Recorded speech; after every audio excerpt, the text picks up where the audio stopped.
एक भालू गांव के बाहर वाले जंगल में रहता था। वो देखने में जितना काला कलूटा था, मन से उससे भी अधिक काला था। ऊपर से मीठी मीठी बातें करता था और मौका मिलते ही उन्हें चट कर देता। छोटे जानवर तो प्रायः चिकनी चुपड़ी बातों के जाल में फंस ही जाते थे। उसी जंगल में मोटू और छोटू नाम के दो खरगोश भी रहते थे। देखने में वे जितने छोटे थे, अक्ल में उतने ही अधिक बुद्धिमान। उन दोनों में दोस्ती भी खूब थी। दिन भर दोनों मिलकर उछल कूद मचाते और खेलते रहते।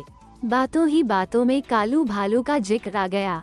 सच मोटू, इस कालू के बच्चे ने तो छोटे जानवरों का जीना हराम कर दिया है।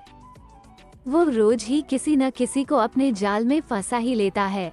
छोटू की बात सुनकर मोटू बोलने लगा, पर मेरी समझ में यह नहीं आता कि उसे जानते हुए भी हम उसकी बातों में क्यों आ जाते हैं। तुम्हारी बात तो ठीक है मोटू, पर अपने साथियों के बचाव के लिए हमें कुछ न कुछ तो करना ही चाहिए। लेकिन छोटू, हम कर भी क्या सकते हैं? हमें उस भालू को ऐसा सबक सिखाना चाहिए कि वो जीवन भर याद करे। छोटू की बात पर मोटू कुछ सोचते हुए बोला, तुम कहते हो तो जरूर कुछ न कुछ करेंगे। इसके बाद दोनों मित्र छलांगे लगाते हुए चले गए।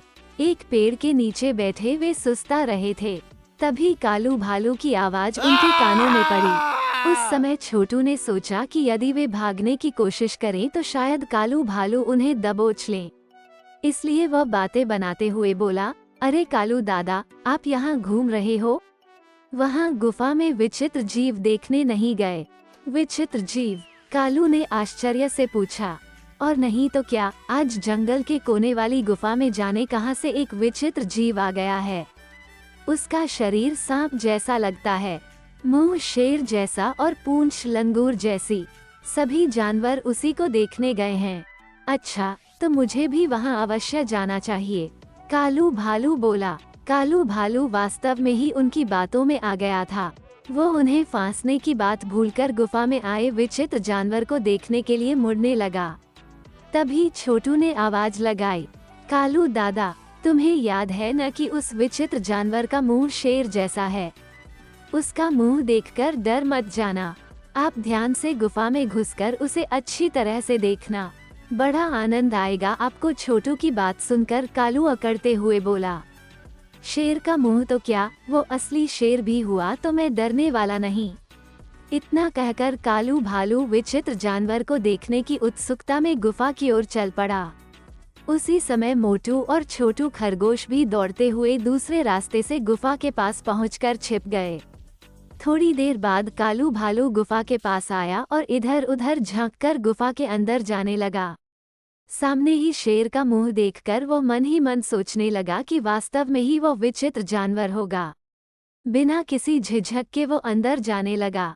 कुछ ही क्षणों बाद कालू भालू गिरता पड़ता गुफा से बाहर की ओर दौड़ता आ रहा था। बेचारे के शरीर पर कई जगह गहरे घाव हो गए थे। कहो कालू दादा, देख लिया विचित्र जानवर? छोटू ने पूछा तो मोटू भी बोल पड़ा, अब तक तो तुम बातों में फंसाकर छोटे जानवरों को मारते थे, आज तुम खुद भी बातों के जाल में फंस ही गए। कालू भालू की दोनों टांगें इतनी बुरी तरह घायल हो गई थी कि अब वह ठीक से चलने लायक भी नहीं रहा था। असल में जंगल के कोने वाली गुफा में कुछ समय पहले ही एक शेर रहने लगा था। कालू भालू को इसकी जानकारी नहीं थी। उसी का लाभ उठाकर मोटू और छोटू खरगोश ने उसे ये सबक सिखाने की सोची थी।